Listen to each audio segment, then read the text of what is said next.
Hey gamers, Happy New Year. Welcome to 2017. This is my first video in. I'm Life Spiller. I just wanted to come back to you guys. I wanted to start the year off like I have probably the last few 2-3 years. I've started off doing a list of my top anticipated games. I wanted to do a top 10 anticipated games for 2017 in no specific order or anything or whatnot. One of the first games that I actually wanted to talk about that I've been following for probably the last 4 or 5 months is Hellblade. It's this girl, basically the lead protagonist. She goes through pretty much like a post-traumatic stress situation where a whole town or a whole city gets burned. Her whole village gets burned down. She watched all these people die. It's giving you like these little cinematic tidbits about her life and what's going to occur. But from the imagery and from the scene and from the look in her eyes, the pain, the heartache, the darkness, it's pulled me in immediately. Now, the next game that I'm actually anticipating for this year is Horizon Zero Dawn. I've been anticipating this game since they talked about it early on. Last year, I think it was actually 2015, I believe, they talked about it at the Sony conference. They announced it, they showed the trailer, they gave you an idea of the lead protagonist. Yet again, it's a female, and they brought you into this post-apocalyptic type scenery with these dinosaur robots or whatever. These same creators of, wow, Killzone. Seemed like my mind was already drawing a blank, but I had to recuperate and bring myself back to where it's actually at. The next game that I wanted to talk about is Rhyme. This game actually just was presented to me by one of my good buddies. He showed me the trailer. It looks like an indie title. It was originally supposed to come out for the PS4 as an exclusive, but now it's going to come out for the PS4, Xbox One, I believe also on PC as well.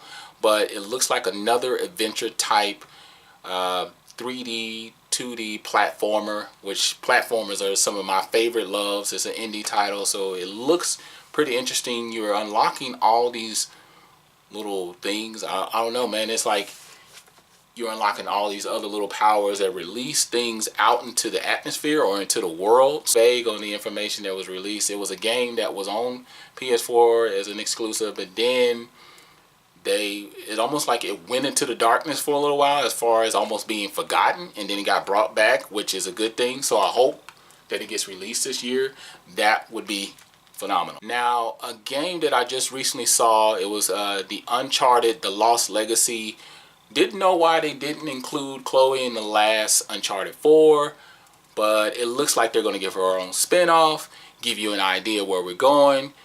When I was watching the Sony conference, the last conference, not the E3 conference, but the last little conference, I forgot what it was. It was one that was a surprise that they even did. This is when they basically announced all these other exclusive titles that are coming out for Sony, and then that's when they announced The Last of Us Part 2. But in the midst of everything, in the midst of all that uproar, they kind of gave you this feel. It looked like an Uncharted game. I just didn't know, and I couldn't tell until she unveiled herself at the end of the trailer, or the demo, I guess you can say, that it was Chloe. So it's going to be a spin-off. It's going to tell about her life. I guess what happened, the departure, why she's not in it. I'm just doing mere speculation, but it looks phenomenal. I can't wait. I hope it comes out. I'm definitely going to pick it up. Now, the next title that I'm anticipating for this year is Ni no Kuni Part 2, The Revenant King. I've already talked about it a little bit. I think I talked about it in my top 5 for the year, or my top 5 PS3 titles. But I believe that this is not going to be an exclusive. I didn't read anything saying it's an exclusive. But I'm hoping, my big thing is, with the animation, they're going right back into the fantasy world where they left off with my boy.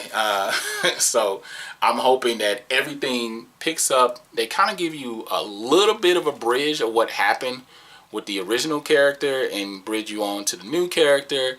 It looks like a fun-filled world, cartoonish atmospheres, JRPG, right up my alley. Can't wait. Now, the next game that I'm really anticipating, another game that I'm anticipating for this year, is Resident Evil 7.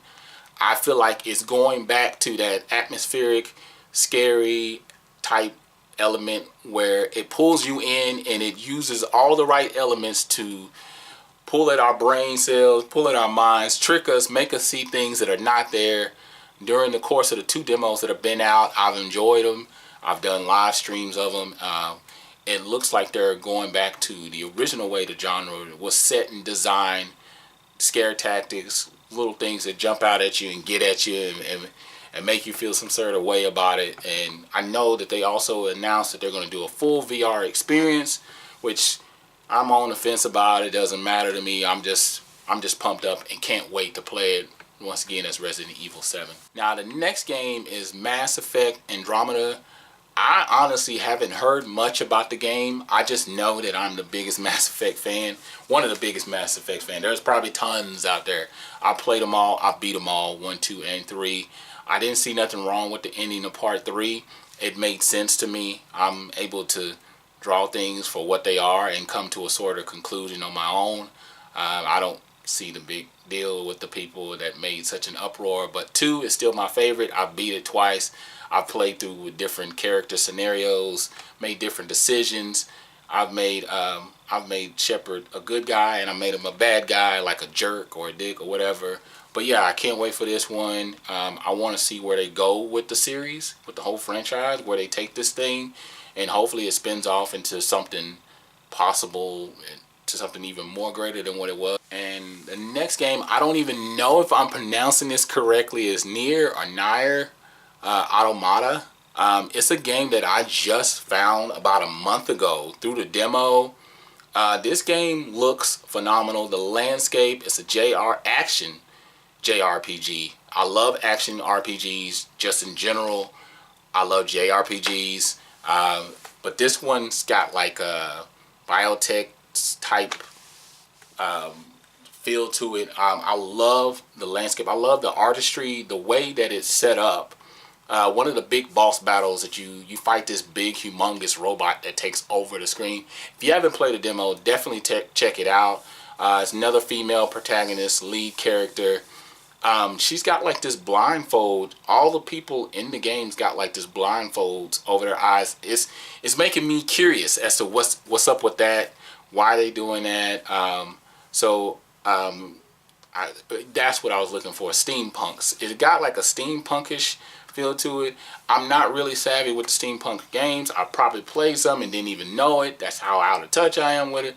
But it's definitely got that feel to it, and I like it. I like the combat so far. Even though this is just a demo, it's giving you that sort of feel to it that you can tell this is going to be a pretty good game. So I can't wait for that. Once again, it's Nioh Automata.